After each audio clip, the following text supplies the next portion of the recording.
그런데 이 실소유주 논란이 어떤 의미를 갖는가가 중요하겠죠. 다스, BBK, 이명박, 김경준 이런 단어들 모든 의문은 도곡동 땅 4,240평방미터에서 시작됐습니다. 이명박 전 대통령의 큰형 이상은 씨와 처남 김재정 씨 소유였습니다. 검찰은 2007년에 이상은 씨 도곡동 땅 지분은 제3자 재산으로 보인다. 이렇게 발표했습니다. 제3자가 누구냐? 여기에 관심이 당연히 쏠렸죠. 다만 제3자가 누군지는 그러나 검찰이 밝히지 않았습니다. 이 땅을 판 돈 중 상당액은 다스로 들어갔고 다스는 다시 BBK에 190억 원을 투자했습니다. 도곡동 땅도 다스도 BBK도 문제의 제3자가 실소유주 아니냐 이런 물음이 이어진 이유입니다. 이 제3자가 누군지 단정할 수는 물론 없습니다. 이명박 전 대통령 아들 이시영 씨는 앞서 보신 것처럼 다스 돈 관리도 도맡게 됐습니다.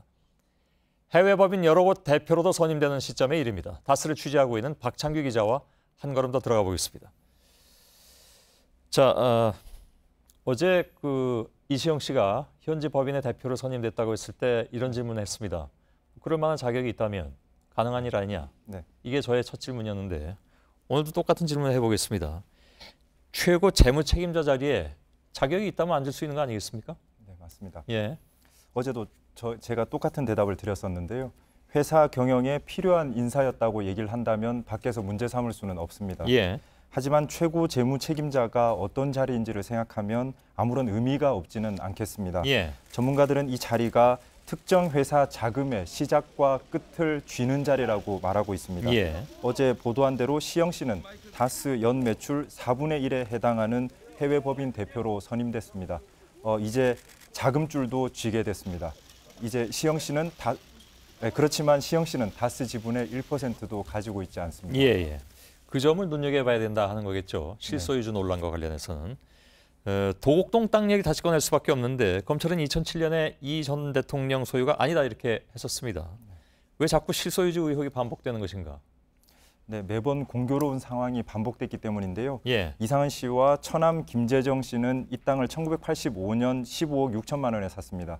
그리고 딱 10년 뒤에 263억 원을 받고 매각을 합니다. 엄청나게 가격이 뛰었군요. 네, 그런데 이 해가 공교롭게도 공직자 재산 공개가 처음 시작된 시점입니다. 예.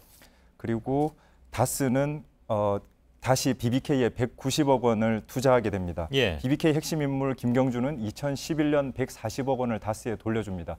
이런 주요 과정에 다시 공교롭게도 매번 이 전 대통령 이름이 등장하는 겁니다. 예. 친인척이 함께 사업을 했고 또 우연히 겹쳤다 이렇게 볼 수 있는 것이 아닌가? 뭐 자꾸 이렇게 질문을 할 수밖에 없습니다. 뭐 네, 이건 맞습니다. 의혹이기 때문에. 네. 예. 매번 우연히 겹쳤을 거라는 가정도 가능하고요. 그리고 예. 공교로움도 계속 반복되고 있습니다.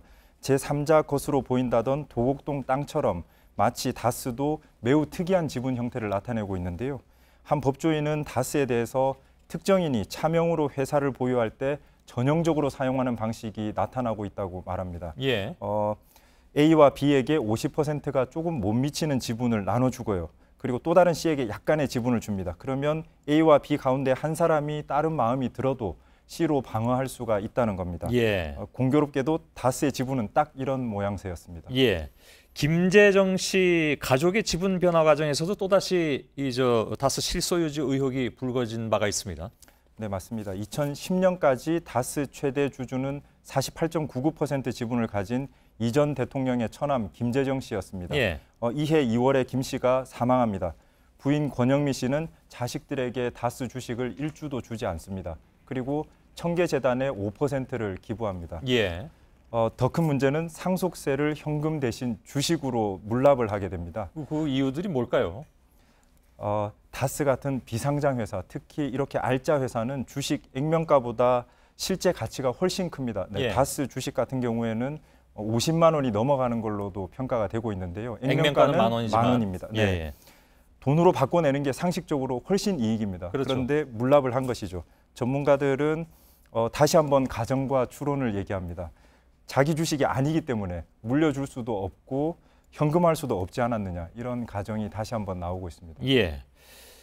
알겠습니다. 그래서 실소유주 의혹은 다시 한번 불거질 수밖에 없다. 이런 결론이죠. 알겠습니다. 박창규 기자였습니다.